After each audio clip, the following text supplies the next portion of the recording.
Frazier. Down goes Frazier. Hey, what's up with it, fam? It's your boy Hot Boxing Minute, back at you with another dose of that uncut real. Of course, as only I can serve it to you.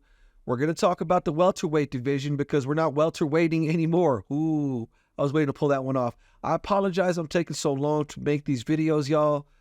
I work a full-time job as an engineer, right? And I make a lot of content for the TikTok platform. Most people know me from making content on TikTok.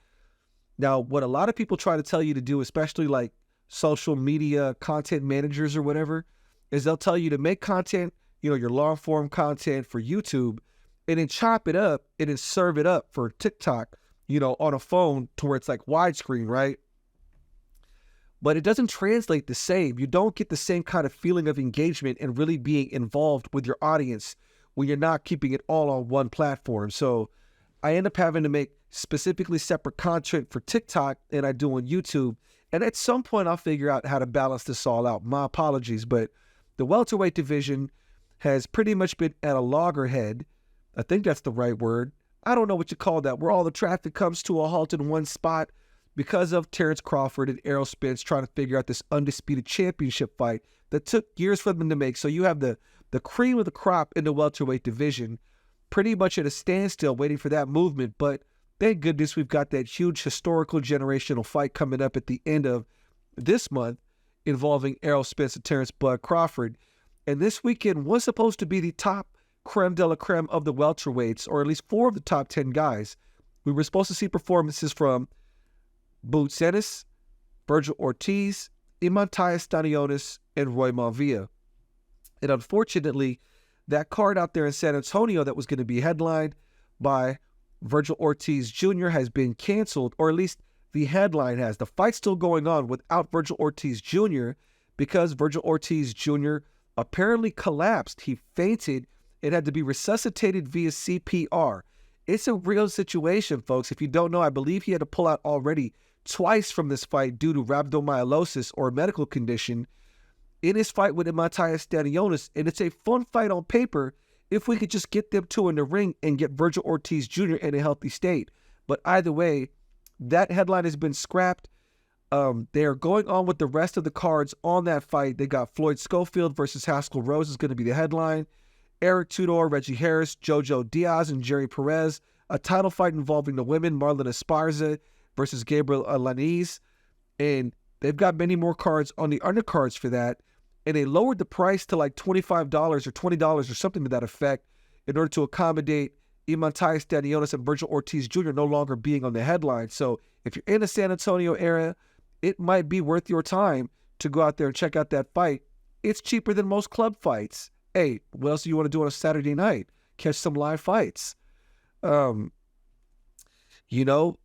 a lot of concern for Vergil Ortiz Jr. He was in fight week and apparently he passed out. It had to be resuscitated via CPR. He caught a condition called rhabdomyolysis, which was the reason why he pulled out of his previous, the same opponent. Let me word this correctly. So, Vergil, goodness, let me get a sip of this here, y'all. So, where was I? Vergil Ortiz Jr. has had to pull out of this fight with Imantaia Stanionis for the 3rd time. Mind you, these are 2 of the best welterweights in the world right now. But Vergil Ortiz Jr., in his previous 2 times pulling out due to rhabdomyolysis, this time he had to pull out because he passed out and had to be resuscitated via CPR. And that's as much details as we know. Now, rhabdomyolysis is a condition, a medical condition, essentially where your body metabolizes your muscle tissue and puts excess hemoglobin or something to that effect into your bloodstream and causes your kidneys to start to shut down.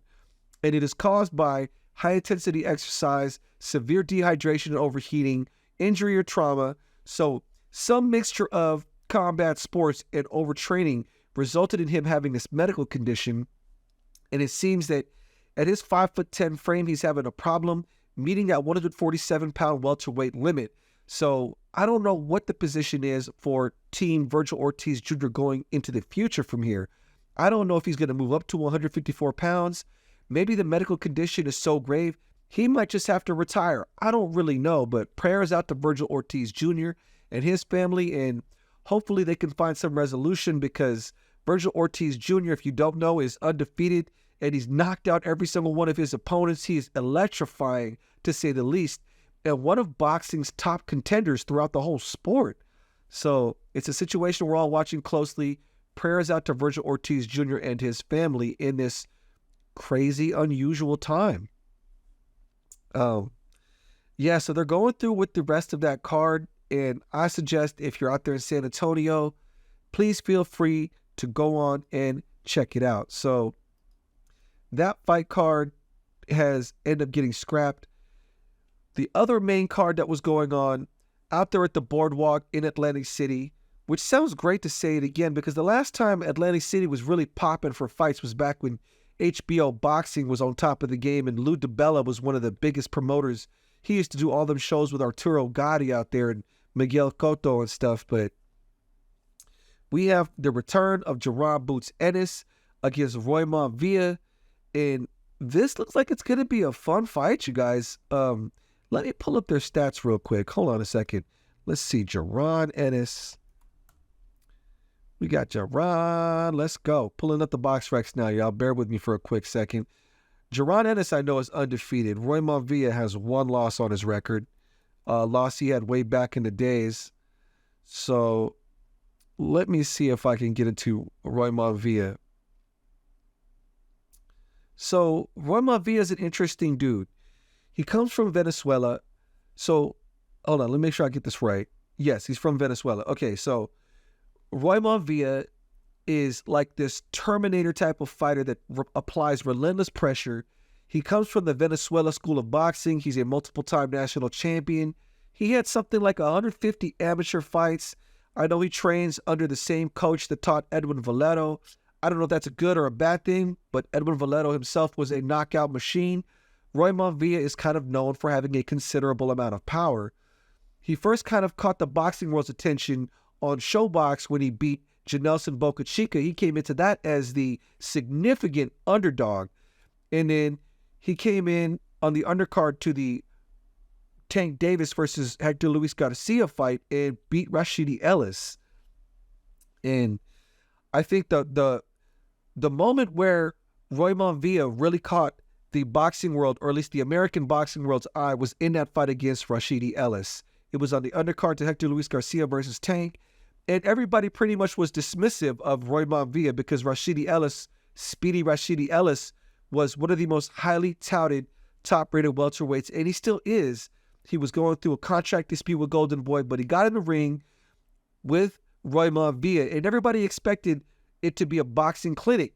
They expected Rashidi Ellis to put on a clinic on Roy Monvilla, and it was the exact opposite. It was Roy Monvilla pretty much dropping heavy leather like a Marcos Maidana type of performance against Rashidi Ellis. And he even got a couple of knockdowns and almost finished him off in the last round of that fight.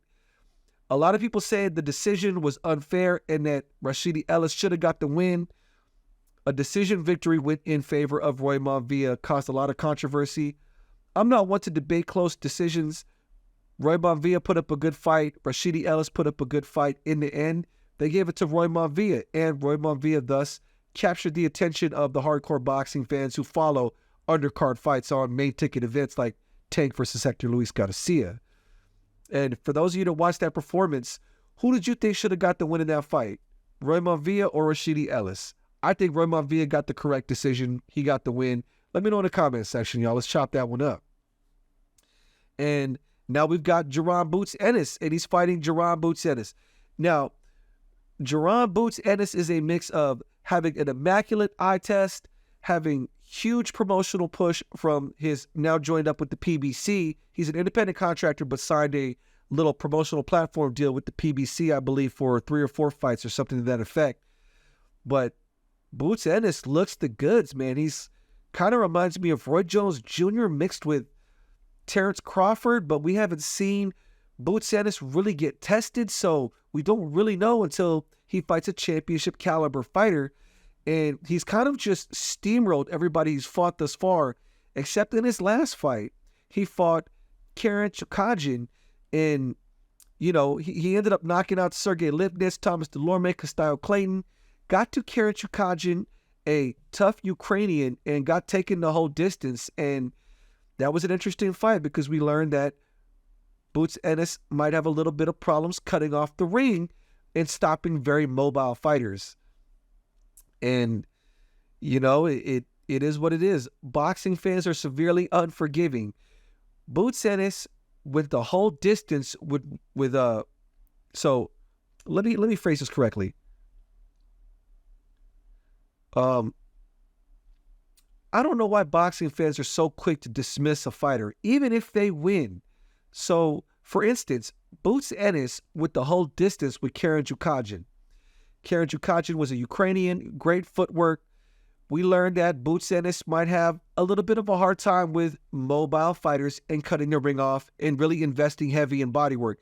If he would have invested heavy in body work, it would have slowed down Karen Jukajin, but Karen Jukajin was having luck throwing that overhand right too, so you got to give him his credit in that fight. Prior to that, Boots Ennis seemed like he was an unstoppable avalanche. He had stoppages over Castillo Clayton, previously unbeaten. He had beat Thomas Delorme, Sergey Lipinets, Chris Van Heerden, and he dispatched them almost effortlessly. So you have this offensive juggernaut, or someone people perceive to be an offensive juggernaut, suddenly encounters a Kieran, and the boxing world, just like with Jared Anderson and, you know, his fight against Prince Charles Morton, they go the whole distance and everybody's quick to dismiss Boots Ennis and say Boots Ennis is a hype job. I don't know how, folks. You can win a fight and people will still write you off like you're overrated just because you didn't get a Mike Tyson-looking knockout. This is boxing fans in 2023, now that everybody has a platform thanks to social media. And it is what it is. So it's an excellent matchup. What you don't want to do is dismiss Roy Monvilla in this fight with Boots Ennis. Yes, Boots Ennis has looked spectacular up until this point in his career. Minus that last fight against Karen Chukajin where he had a little bit of problems cutting off the ring, it was still a clear, wide, unanimous decision win. And then Roy Monvilla, he's like a Terminator. Comes from the Venezuela School of Boxing.